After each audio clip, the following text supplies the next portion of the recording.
I'd like to introduce our first speaker, who is Paul Lindeman.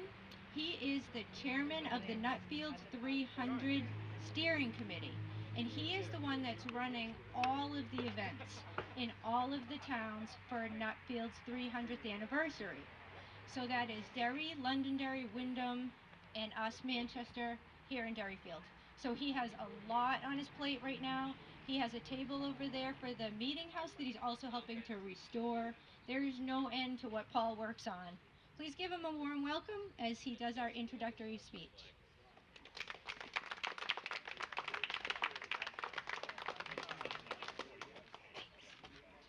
Well, thank you, Monique, for those kind words. Monique has done a tremendous amount of work for this day. Derryfield is part of Nutfield. How many people know what Nutfield means? Historic Society people all know at least. That's good at least. Nutfield was the territory that today consists of Derry, Londonderry, Wyndham, and this little piece of Manchester, Derryfield. It was settled in 1719 by Scots-Irish immigrants from Northern Ireland that came looking for religious freedom. They got granted this territory. They settled first in East Derry, where First Parish Church is, and then they spread out from there. Here in Derryfield, this was the center of Manchester when Manchester started growing. And the Manchester Historic Society folks can tell you much more about that. What we're doing this summer is celebrating the 300th anniversary of that settling of Nutfield. And there's events happening all through the summer in all the towns. In mid-April, we had a kickoff event right at First Parish, where that group first settled, led by their pastor, Reverend McGregor. They built a meeting house quickly, and then 50 years later, they built a second meeting house. We are in the middle of a $2.5 million preservation project restoring that second meeting house. And we have a table set up there with information and opportunities for you to donate some money and get some great items in exchange to help support that preservation work. We also have over there a history corner with a lot more information about those first settlers, where they came, where they moved around, why they came, and so forth. And the people over there are happy to answer any questions you have about that. So this whole area is tremendously significant. The people that came in 1719 were the first of a huge wave of immigrants from Northern Ireland. Eventually, about a third of the population of that part of Northern Ireland came to North America. Many of them up here in New England, but all the way down the East Coast. In doing the celebration, we partnered with folks over in Northern Ireland who have produced educational materials like this.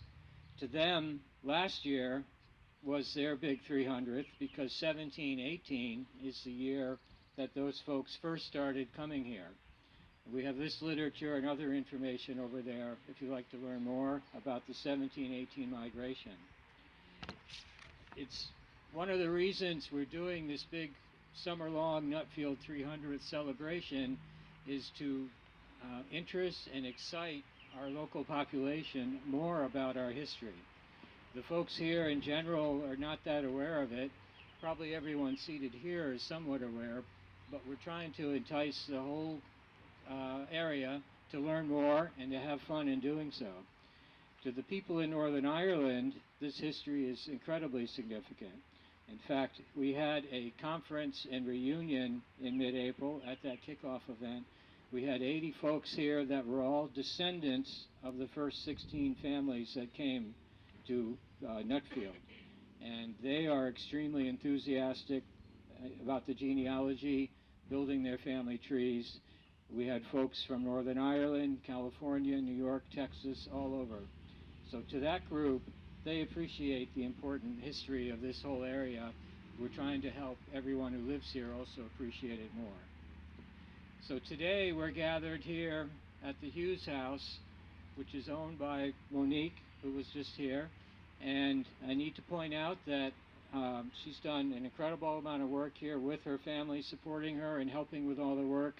And in fact, a few nights ago, the Manchester Historic Association gave her an annual stewardship award for the work that she's done here. So I don't know where she is now, but let's give her a round of applause anyway.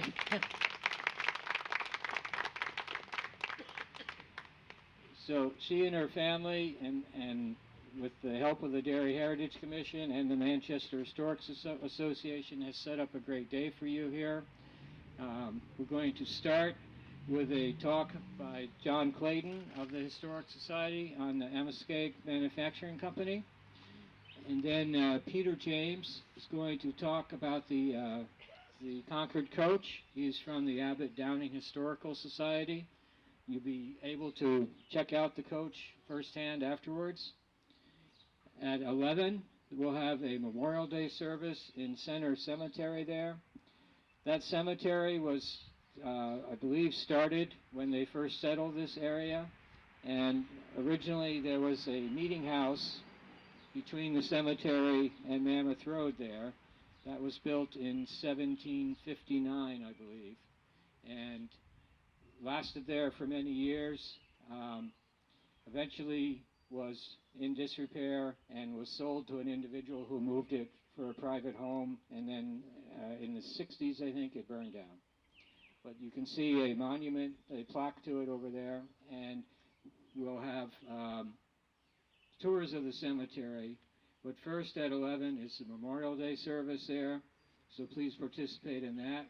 At 11:30, we'll have a guided walking tour of the cemetery, followed by a tour of the house. We need to limit the house tour to just 15 folks. There's a sign-up sheet at the table on the porch there, so make sure you sign up for that tour. At 12:45, there'll be birthday cake and light refreshments in honor of the anniversary date, and free time to look around at all the tables and the guest setup here. At 1:30, the Burlington Minuteman Company, we're going to do a demonstration in children's drill. That's Bill Hitchcock with his reenactment set up over there. That's at 1:30. At 3 will be a repeat of the cemetery tour and the house tour. So again, sign up for that if you don't make the earlier one. And then about 4 we'll be wrapping things up. So that's the outline for today. Monique and her family put together a great program, and this is part of the much bigger Nutfield 300th. You find these blue brochures. We've got events happening for the 300th through the rest of the summer, all the way into September, so you're going to want to check those out as well. So let's get started now with John Clayton.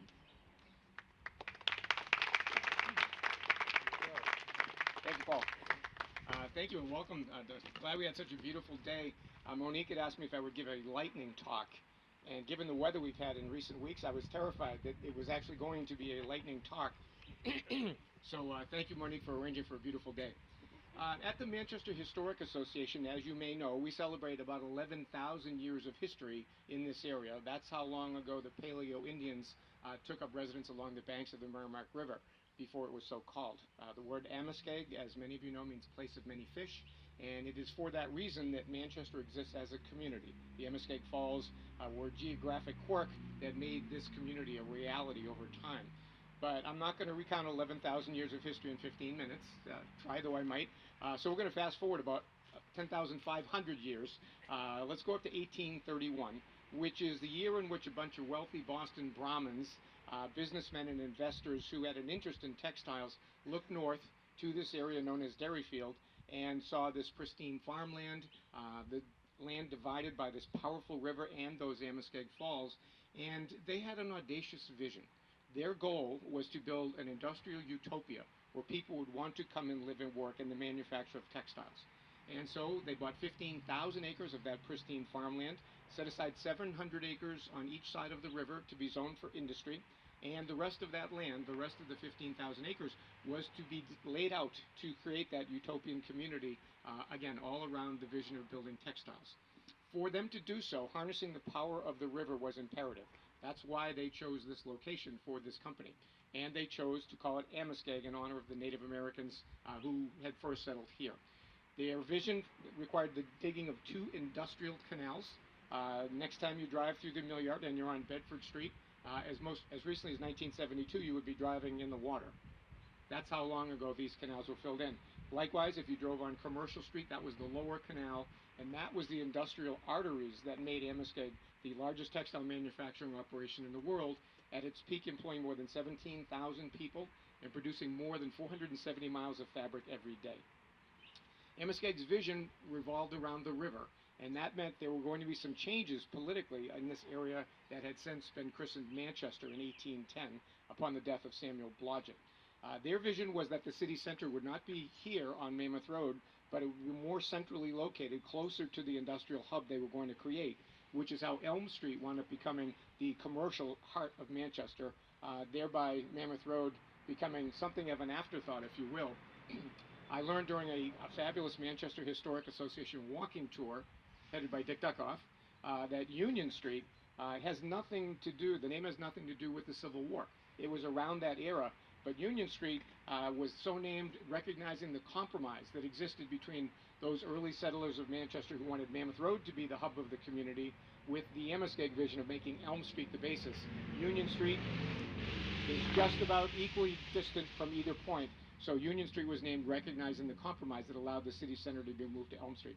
Otherwise, there would probably be a McDonald's right there, and a coffee shop there, and a bar and a restaurant there. This could have been that commercial hub for Manchester. Now it's a bucolic residential street, which I'm sure people like Monique appreciate, as opposed to the hustle and bustle of downtown.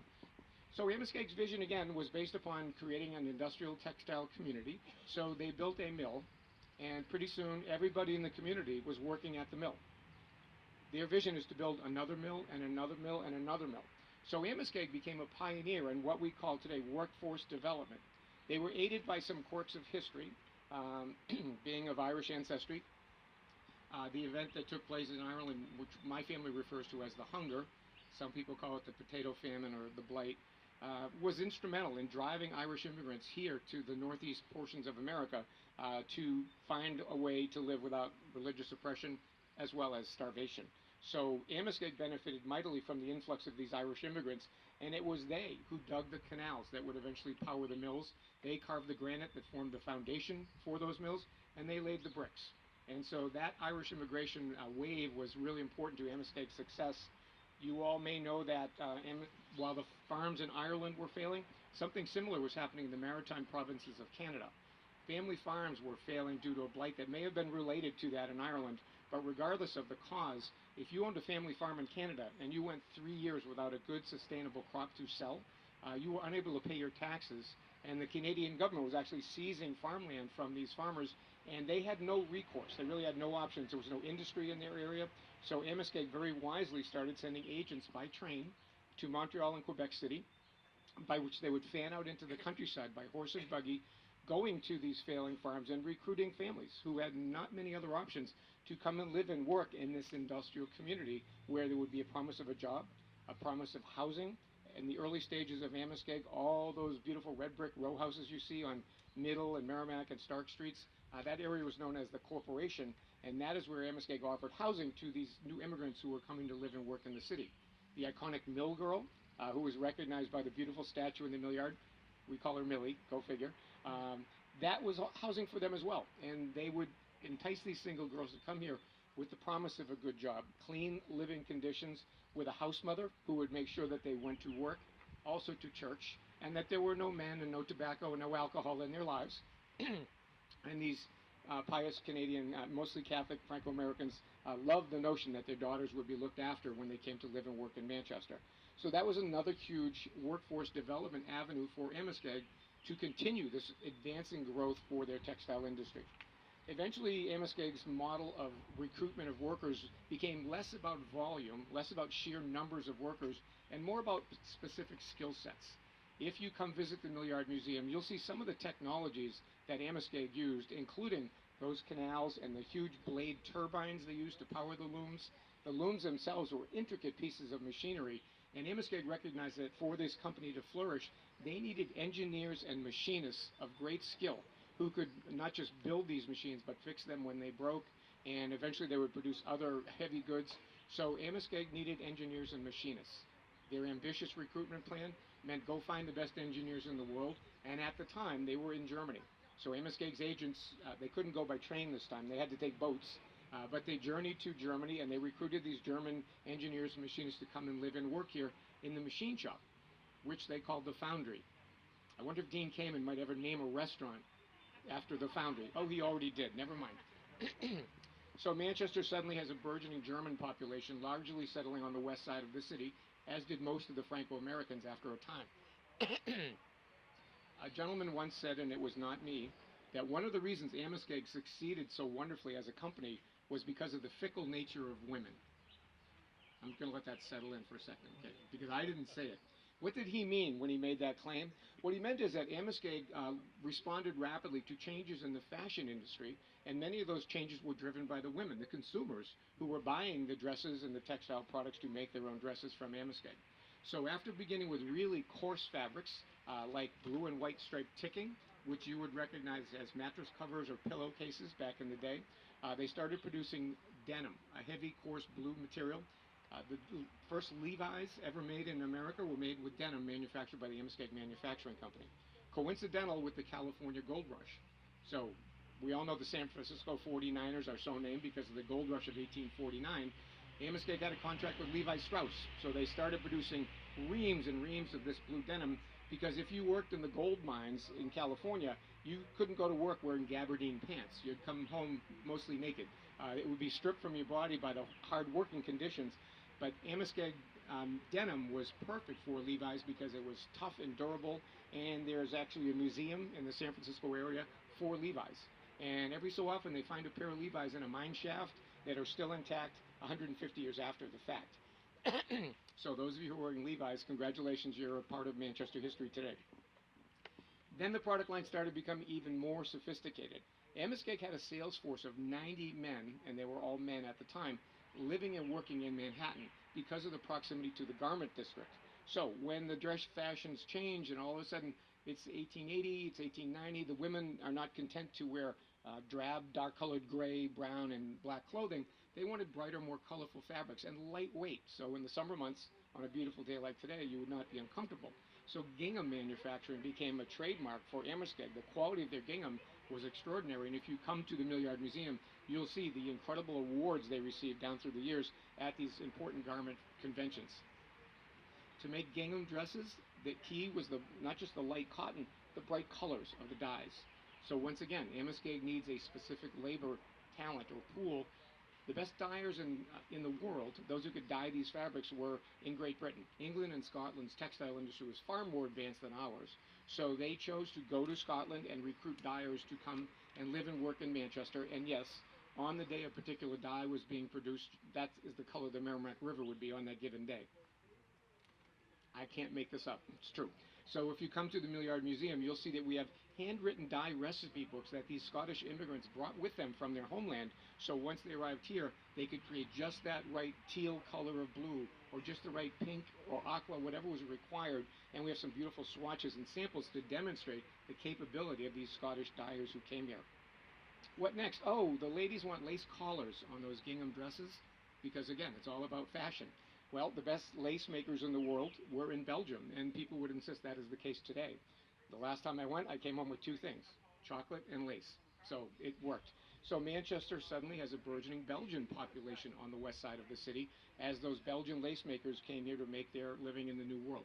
As a kid growing up on the west side of Manchester, walking to school in the morning was an occasion to hear as many as 4 different languages. And I thought every kid in America grew up in that kind of a melting pot. We know now that our rich ethnic history is largely due to the success of Amoskeag in workforce development. It's happening in New Hampshire today. The problems are a little different. Immigration laws are a little bit different. But also, apparently we are an aging state. I look around and I don't understand that at all. You all look so young and vital, but supposedly we're getting older and we don't have enough young people to come here and take these important 6-figure jobs that are going unfilled. So workforce development is a very different thing today, but I'm often asked to go and speak about Amoskeag's model of workforce development, which again enabled them to eventually employ more than 17,000 people. As the company grew and more mills were added, they diversified in terms of products. They were working with wool in one building and cotton in another. They had started with this really coarse organic material called flax. And so you see a company in absolute nimble fashion responding to the challenges as they came. The men of the foundry were so prodigious in their talent and their output that the notion of spending their time fixing looms really didn't suit them well. So all of a sudden, let's create the Amoskeag Locomotive Works, and let's start making steam locomotives in the mill yard. 250-ton steam locomotives, and they made more than 60 a year. By my count, that's more than one a week. Imagine the raw material flooding into the mill yard from Pennsylvania, from Bethlehem, and from Allentown, the metal that they could use to make these hulking machines that were sold all over America. 250-ton steam locomotives. Next time you have a slice at 900 Degrees Pizzeria, know that you are in the bay. That was where the locomotives were assembled. And since we're making those, we have this genius named Nehemiah Bean, who found his way from Manchester to Lawrence and back to Manchester, who had this idea for a steam fire engine that would revolutionize firefighting. Prior to Nehemiah Bean's invention of the steam fire engine, firefighters were lucky, and we have a retired firefighter here, Marty Micchio, so he can attest to all this history. They would use hand pumps to try to throw water onto fires. What they had was a draw hose, which would go into a water source. At what is now Veterans Park, it was then called Merrimack Common. It was a man-made fire pond there to fight any potential fires in what then was the inner city. So the draw hose would go into the water source, and then they would have a spray hose to put onto the fire by using hand work with hand pumps, hand tubs, generating pressure to shoot water. The Amoskeag steam fire engine came along at a time when maybe the maximum throw with a hand pump was 30 to 40 feet. You can't build 5-story buildings if you can only put fires out to 40 feet. The Amoskeag steam fire engine sprayed water up to 200 feet. In 1859, when it was made its debut at what is now Veterans Park, they had a fireman's muster. And a fireman's muster then was very different than it is today. Today, you know, they're cutesy events, usually on Fire Prevention Day, and they'll set up a bucket brigade, and they'll set up a hose to knock down a target. But back in 1859, a fireman's muster was a job audition. You would have a team of men, and you would work together as a unit, develop, you know, great interpersonal communication skills and the skills used to fight fires. And when you went to a fireman's muster, you were auditioning for a job. Municipalities would send representatives to these musters to watch them compete to see who was the best. And the best guys got the best jobs in the best towns. So in 1859, people from all over the Northeast came to Manchester for this giant fireman's muster. They set up a viewing tower in what was the South Elm Street Church. Is that right? I got it wrong once. I'll never do it again. Thank you. Yeah. So they set up an observation tower for judges. They erected a pole in Merrimack Common that was 200 feet high. And so the judges in the church steeple were using binoculars to see how high the firefighters could spray the water. And part of your score, which would ultimately determine your level of employment, was based on how high you could spray. And the Manchester team came out with the Amoskeag steam fire engine, exceeded 200 feet, at which point the Amoskeag steam fire engine was the finest firefighting apparatus in the world. New York City had 88 Amoskeag steam fire engines in its fleet. That's how popular they were. They were sold in all over the world: Russia, Japan, China, Peru, Argentina. We have those records at the Mill Yard Museum, and we also have an Amoskeag steam fire engine. If you haven't been lately, about 4 years ago, the Manchester Fire Department gave us an 1871 model that was made for the town of Ashland, Massachusetts, and it is our pride and joy sitting in that Mill Yard Museum.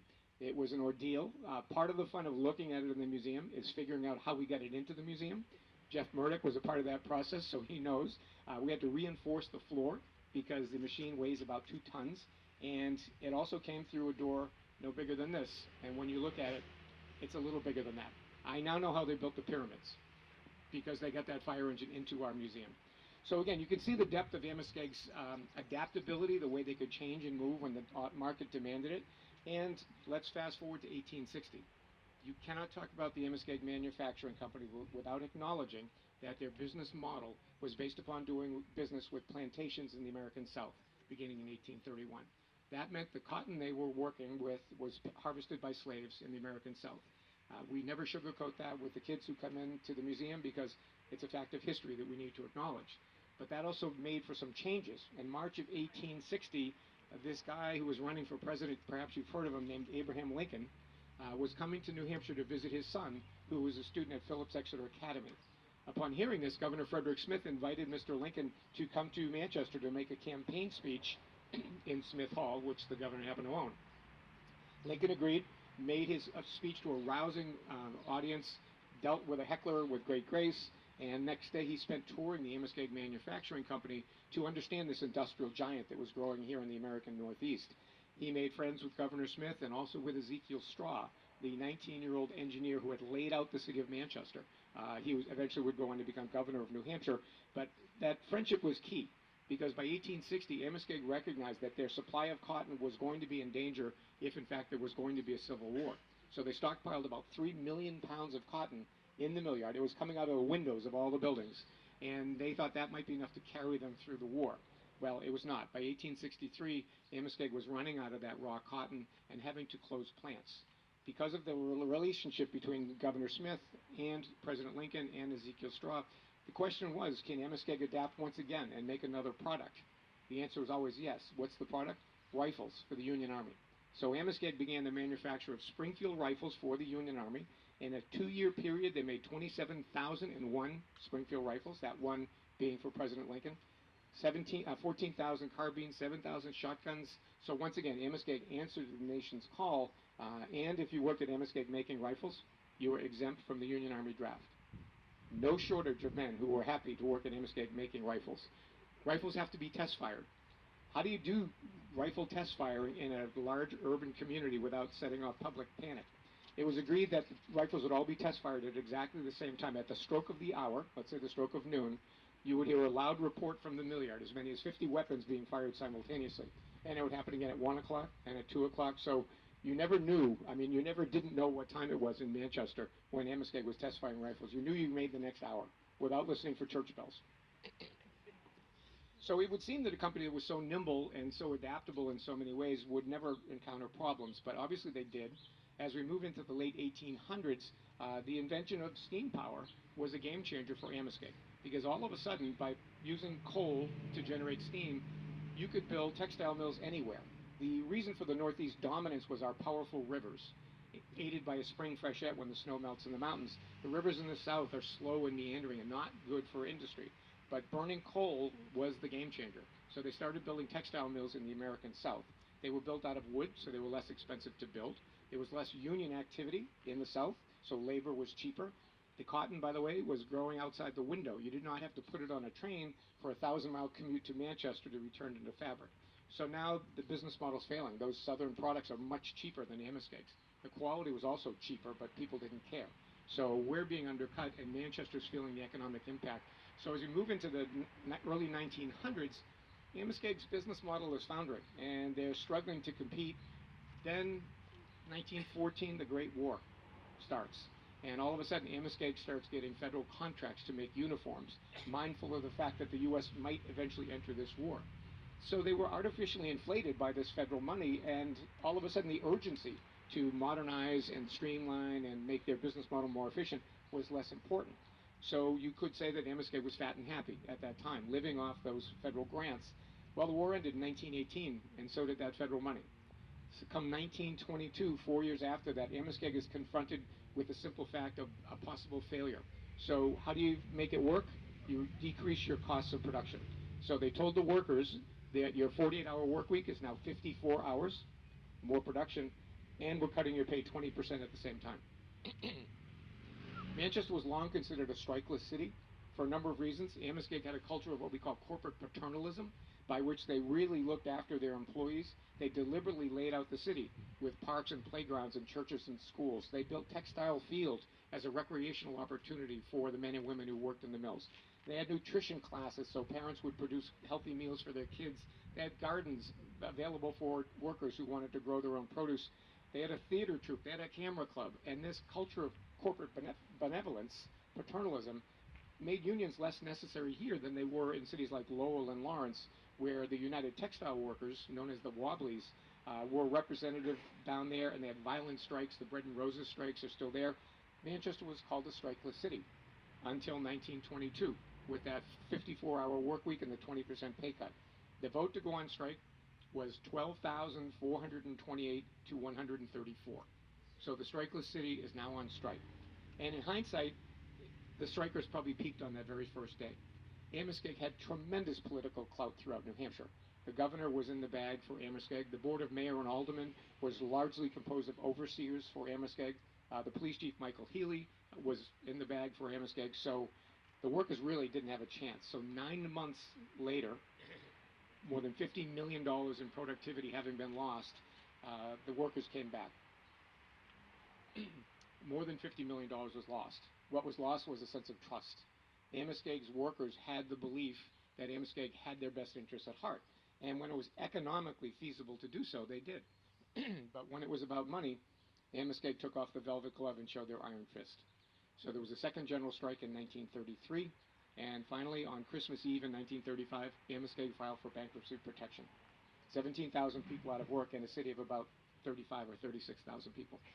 If you didn't work at Amoskeag for your paycheck, you depended upon those who worked at Amoskeag. If you had a dress shop or a butcher shop, these were your customers, and now Amoskeag is gone. So how's the city going to come back from that kind of an economic blow? It's one monolithic employer is gone. You're going to have to come to the Mill Yard Museum to find out how this ends. How's that for a hook, Daniel? What happened, and I'll give you the short version because I want you to come and see a 6-minute newsreel that was filmed in Manchester in 1937.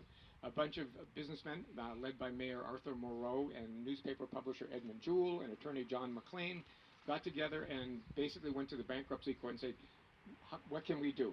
And he said, gentlemen, the Amoskeag mills are worth $5 million in 1936. And you could not cherry pick buildings. You had to buy the entire mill yard. And he said, if you can raise $500,000 by Friday, I won't put it up for bid. And if you can raise the balance, $4.5 million by the following Friday, it's yours.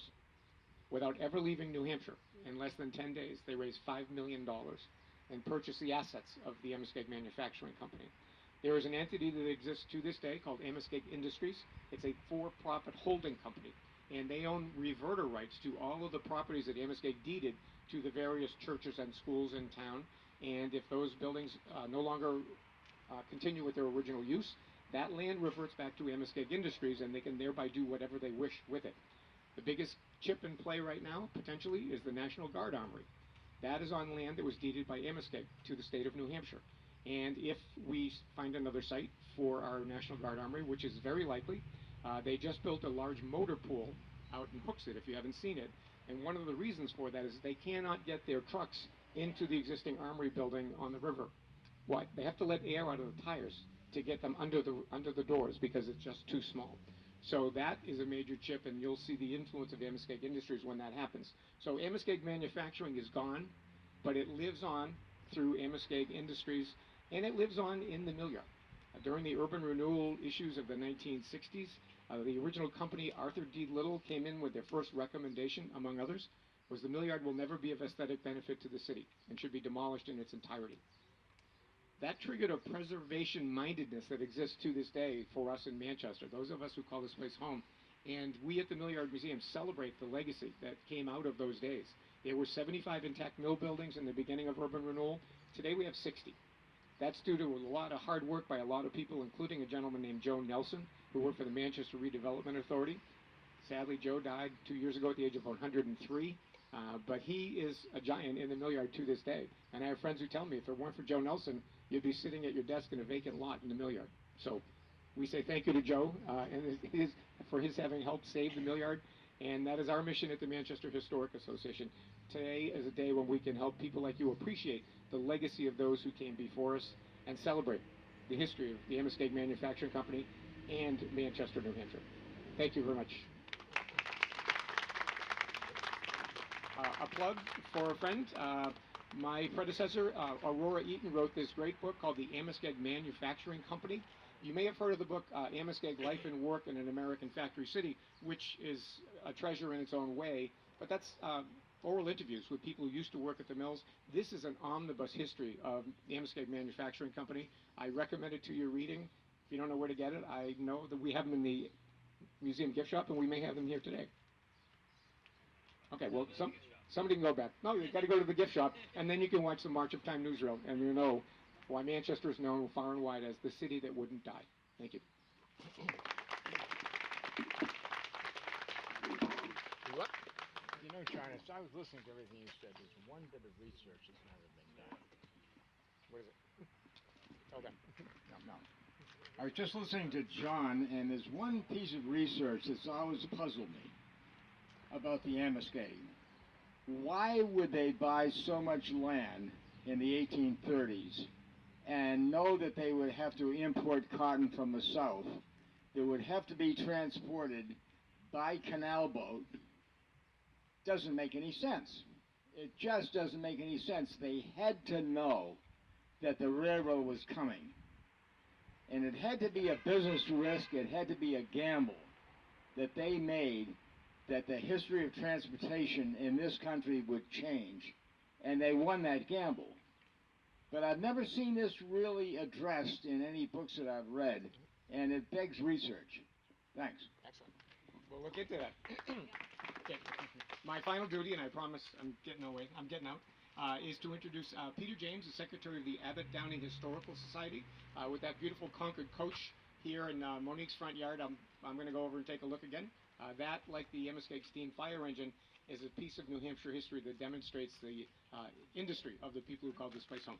So please join me in welcoming Peter James. Thank you, John. Good morning. I guess Monique has been trying to get us together for about 4 years now, and this has finally come to fruition. I'm with the Abbott Downing Historical Society. We're headquarters in Concord, and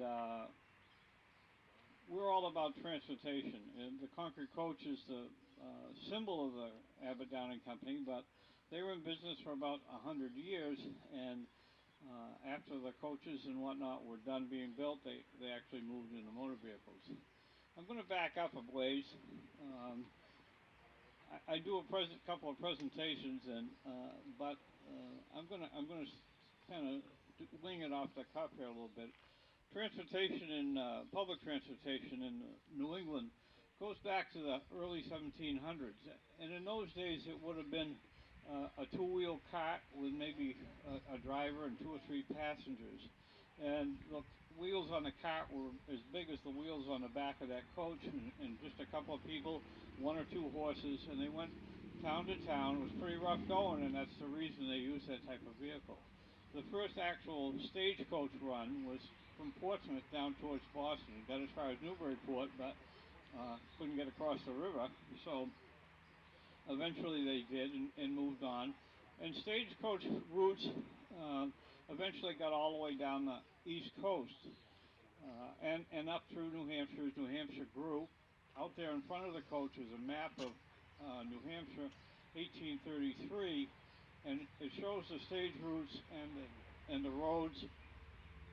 Unfortunately, I can't tell you that in 1833 the stagecoach route went by the front of this house, but it did go between the 2 parts of Maspecic and up that way in Manchester, and on the west side, down the west side of the river. And you wonder, why would they go the west side? Well, in order to get to Boston, you would have had to cross the river someplace, and there was no other bridge between here and Newburyport where they could get a coach across on the east side of the river, so they went down the west side. The stagecoach as we know it, as you see it today, came about in 1826-27 in the wintertime. There was a gentleman by the name of Lewis Downing. He was originally from Massachusetts, and in 1813 he came to Concord to see his fiancée, who was visiting an aunt there, and could see there was an opportunity for him to come back and go in the wagon business. And he built a small wagon, and he did that for a number of years. And in the late 1820s, he decided that he was in Concord, and it was, as today, by the way, it's a center of transportation in New Hampshire. Manchester may be the biggest city in the state, but Concord is probably the hub of transportation. If you look at going north, south, east, or west in New Hampshire, you end up almost always going through Concord, and that was the status back then. And so he decided he was going to build stagecoaches, but his expertise was in the area of the wheels and the undercarriage, and he needed somebody to help him build the strong, lightweight body. That was a young guy by the name of J. Stevens Abbott. He'd been working down in Salem, Mass. For a company called Frothingham and Loring, and he was only about 22 years old, but he'd been in the business for 8 years. And so he came up here, and they built 3 coaches. One ended up in Salisbury, New Hampshire, and the other 2 went to Vermont. And that was the end of Abbott's deal. And he took off. He was going down to Framingham, Massachusetts, and go to get a job there. But he spent the night in a tavern, not unlike this place, and the tavern keeper asked what he was doing in town, and Abbott said, well, he's going to go out for an interview in the morning, and he said, well, you don't want to work for that guy, and so he took off and went to Providence, where he thought he could find a job. That didn't happen, and eventually he ended up back in Concord working with Downing. Well, at this point in time, Downing had the shops and the money, and Abbott, what he had was the young, bright ideas, and so Downing got to put his name first. For the first 18 years, it was Downing and Abbott. And the coach that they came up with is not unlike the one you see today. And in fact, they basically stayed unchanged for 75 years. Now, I tell people that if we were taking a bus from Concord to Boston today, and you were going to liken that to a Concord coach in the late 1800s, it would be the same as us taking a bus that was designed in 1941. And you can see where transportation has come in 75 years, but they got the design right the first time around. And the changes in them, and when we try and date them, it's very difficult because for 75 years nothing really did change. But things did change in the transportation industry. By the 1850s, the railroads had pretty much penetrated New England and New Hampshire and the East Coast as far as they were going to go, and but you could only get about so far. I live in a little town called Grantham, which is up near the Vermont border, and you can't get there by train. There's many places you can't get to by train, so you go about so far on the train, and then you take the stagecoach. Not unlike flying into Manchester on a big plane, and then if you want to go to Lebanon, you take a little plane, that type of thing. And feeder routes. The stagecoaches serve the feeder routes. The stagecoaches were in production until just about the turn of the 20th century. The last coach was actually started in 1903, and it was a custom order built from a gentleman in New York, but for whatever reason he never took delivery, and it kicked around the factory for a while. They stripped the undercarriage off it, used it for something else, and the body was there. And in about 1932 or 3, they had an order for a gentleman in California who wanted a genuine Concord coach. And so they brought in some of the retired people who, having shut the company down about the 1928,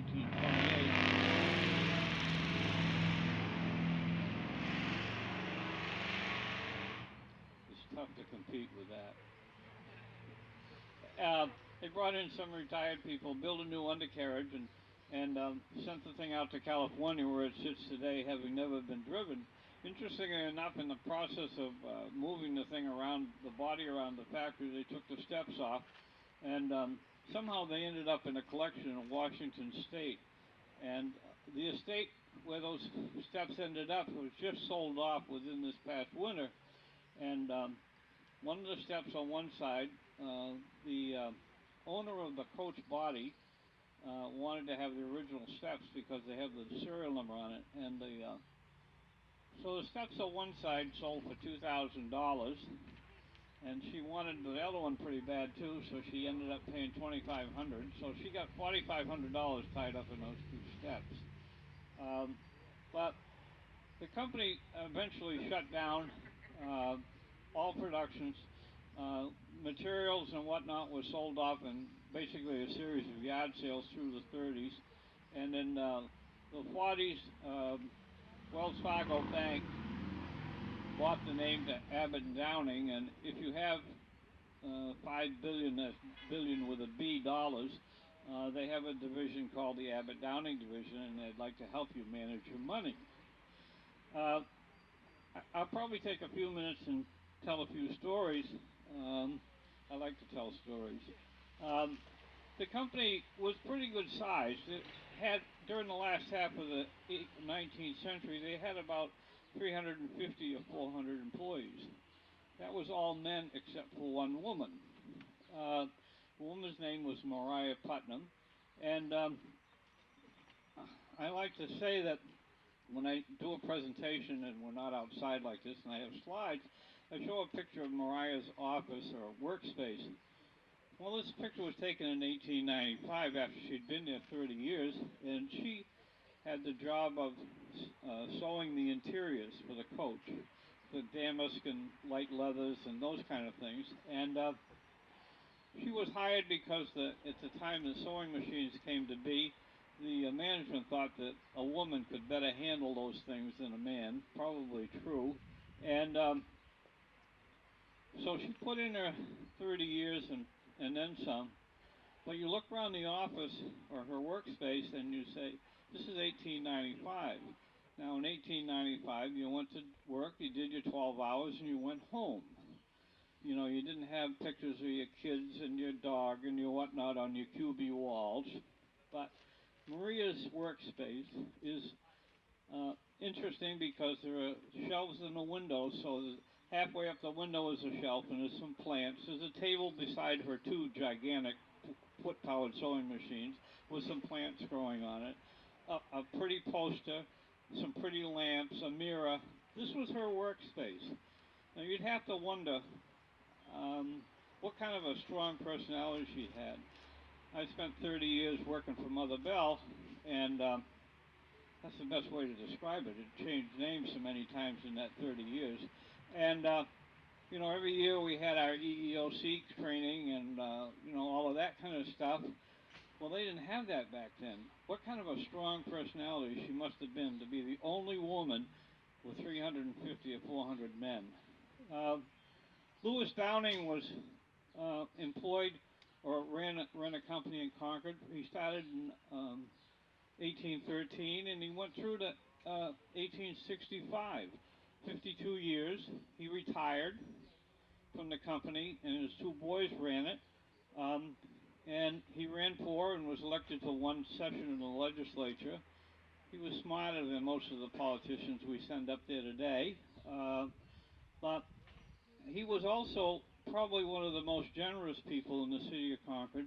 He left the bulk of his estate to the Universalist Unitarian Church, and they still draw on that. But he was also pretty smart because he specified what they could and couldn't spend their money on, and one of the things that they can't spend it on is the pastor's salary. So they have to use it for maintenance and other things like that, maintenance of the building, upgrades, and whatnot.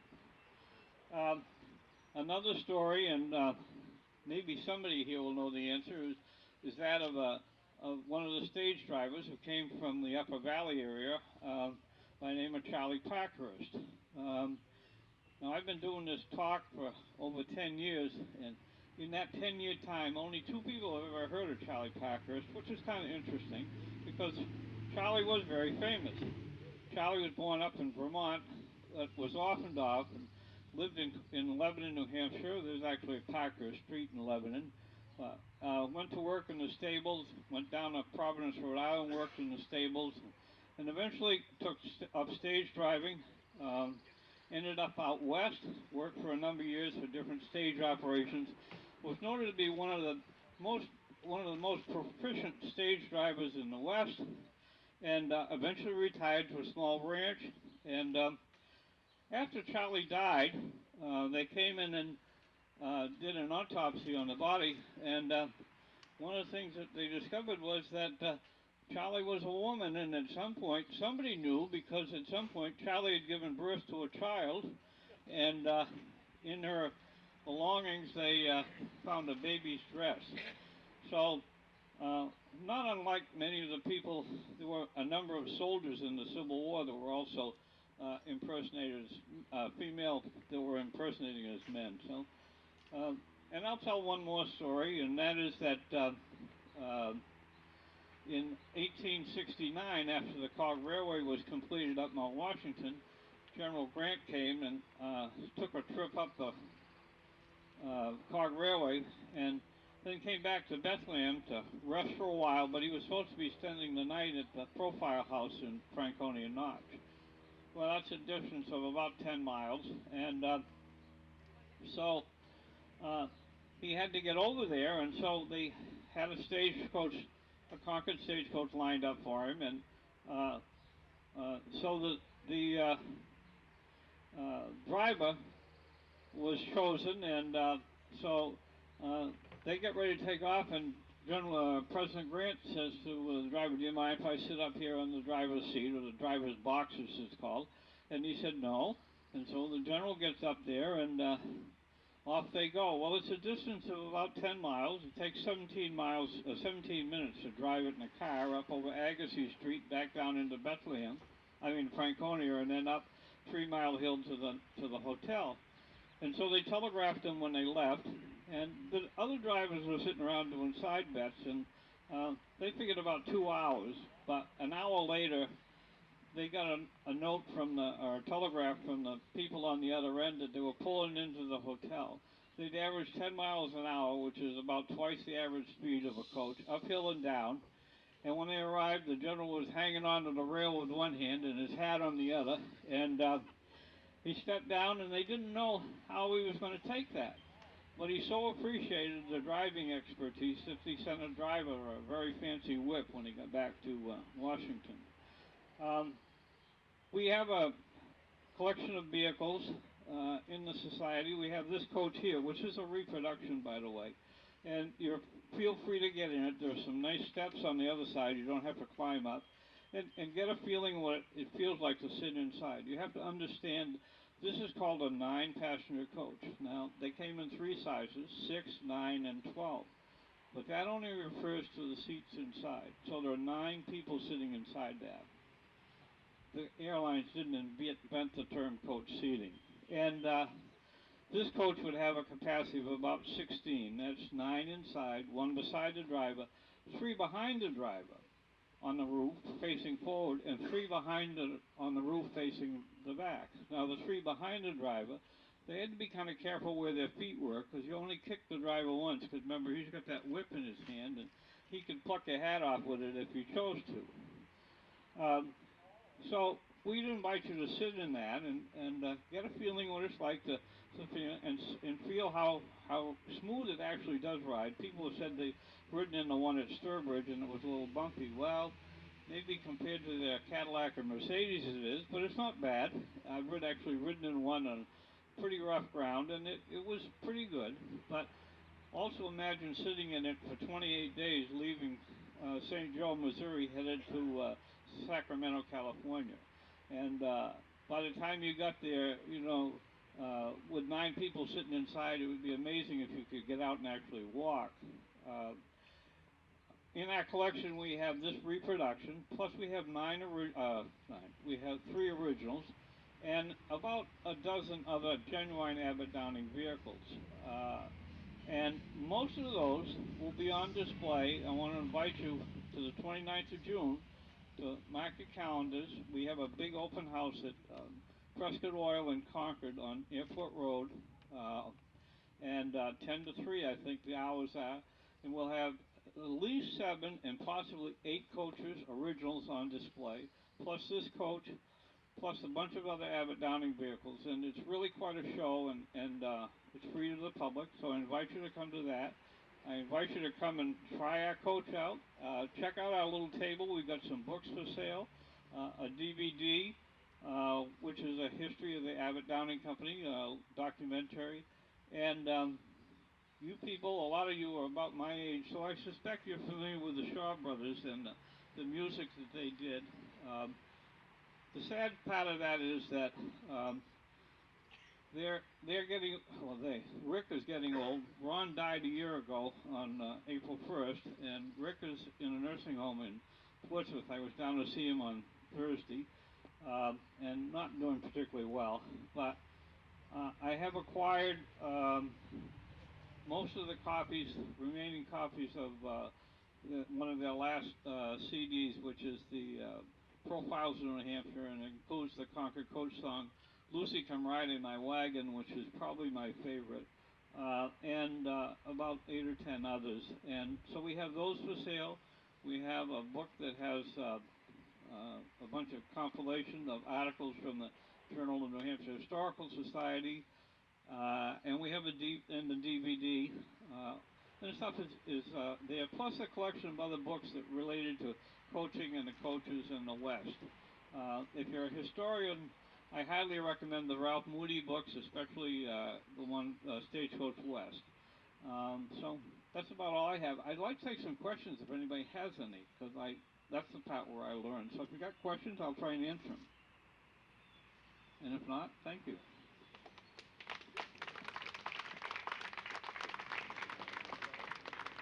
And I guess the next thing is up is the memorial service and the walk.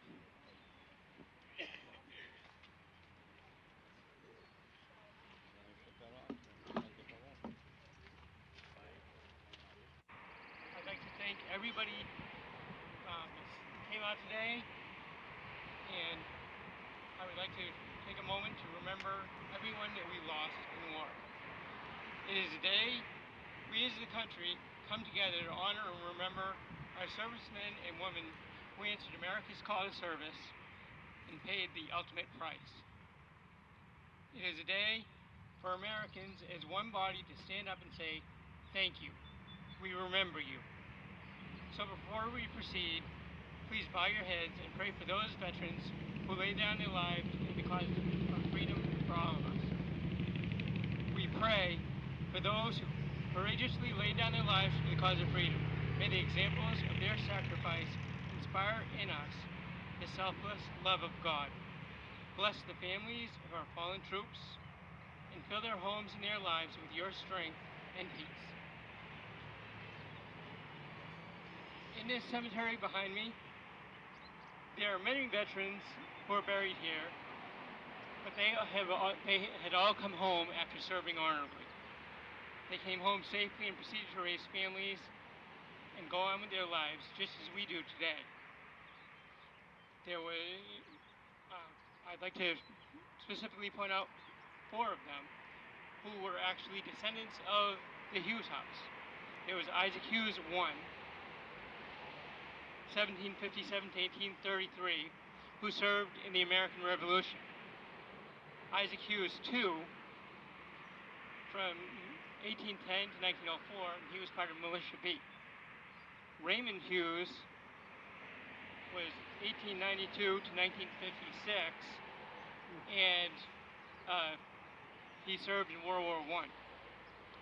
And then finally, we had Kenneth Clark, 1922 to 1995, who served in World War II, and he was a descendant of the Hughes house. He married the daughter of the Hughes. And now we will turn this over to Matt to give us our tour. Thank you.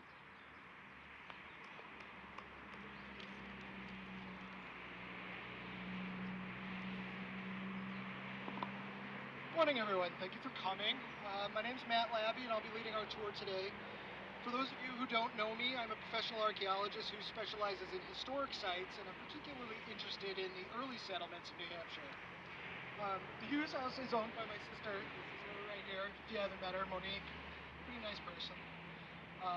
And this is how I got interested in studying this particular area. So I've been working on this research since 2012, and I think I've put together some really fun stories to talk about today. So before we get to the tour itself, I just want to take you around, give you a little background of this area so we can understand the significance of the cemetery and the people who are buried here. So first I'm going to bring you down to the corner of the church driveway over there, and we'll get started. Just be really careful about the traffic because people drive like maniacs. And I'm going to try to keep my back to the road so hopefully you can hear me a little better. So let's all head down there.